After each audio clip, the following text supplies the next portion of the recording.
Di tengah meningkatnya ketegangan di Timur Tengah, telah dilaporkan bahwa Mesir telah menerima peluru kendali anti-tank jarak jauh dalam jumlah yang signifikan, yaitu Fikir-1, untuk digunakan dengan helikopter serang buatan Rusia Ka-52 Alligator.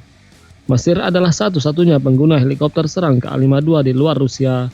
Pada tahun 2015, Kairo menandatangani perjanjian dengan Badan Pertahanan Rusia Rosoboron Export untuk membeli 46 helikopter serang Ka-52. Helikopter-helikopter bersenjata ini akan dikirim antara 2017 dan 2019, yang menandai Mesir sebagai satu-satunya konsumen ekspor helikopter tersebut.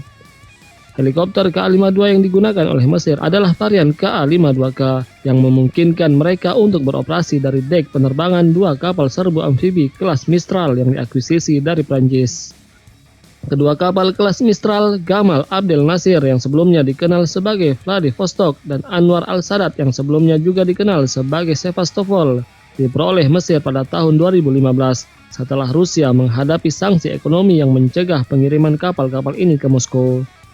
Pembelian kapal-kapal ini yang dibangun oleh pembuat kapal Prancis DCNS sekarang bernama Naval Group diyakini dibiayai oleh Arab Saudi. Selain helikopter Ka-52 dari Rusia, Mesir juga telah membeli puluhan helikopter serang Apache dari Amerika Serikat.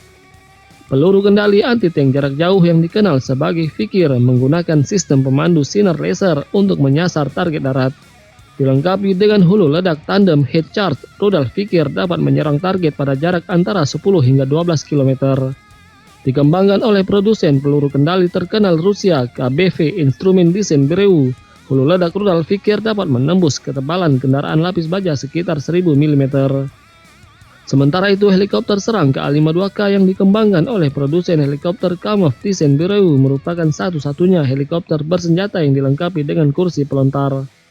Pertama kali digunakan oleh Angkatan Bersenjata Rusia pada tahun 1995, Ka-52 Alligator telah mengalami beberapa kali penyempurnaan, terutama setelah menghadapi tantangan selama tahap awal konflik di Ukraina. Laporan media barat menyatakan bahwa Rusia mengalami kehilangan hingga 25% helikopter serang Ka-52-nya, terutama karena sistem pertahanan udara yang diluncurkan dari bahu yang dipasok oleh barat di Ukraina. Namun Rusia mengadaptasi strateginya dan meningkatkan persenjataan helikopternya, dan saat ini Ka-52 memainkan peran penting dalam kampanye militer Moskow di Ukraina. Baru-baru ini Rusia dilaporkan meningkatkan helikopter serang Ka-52M Alligator dengan melengkapi helikopter ini dengan stasiun radar di bagian depan untuk menangani lebih banyak target. Analis militer juga menyatakan bahwa dengan kemampuan radar menyeluruh yang baru, helikopter serang Ka-52 dapat berfungsi sebagai platform pengintaian, menyediakan data target penting untuk aset lain di medan perang.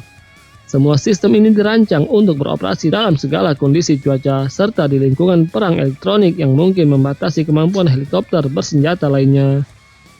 Helikopter serang Ka-52 akan menerima radar serba baru yang beroperasi dalam jarak sentimeter. Dengan kemampuan baru ini, helikopter bersenjata ini akan mampu mendeteksi lebih banyak target udara dan darat seperti pesawat tempur musuh, helikopter, kendaraan udara tak berawak, posisi artileri, dan banyak lagi.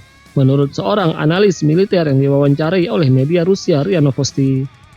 Varian terbaru dari sistem persenjataan helikopter bersenjata ini juga dilengkapi dengan sistem Izdelie 305 yang memungkinkannya untuk menyerang target yang lebih kecil dan kendaraan lapis baja dalam kondisi jarak pandang yang terbatas.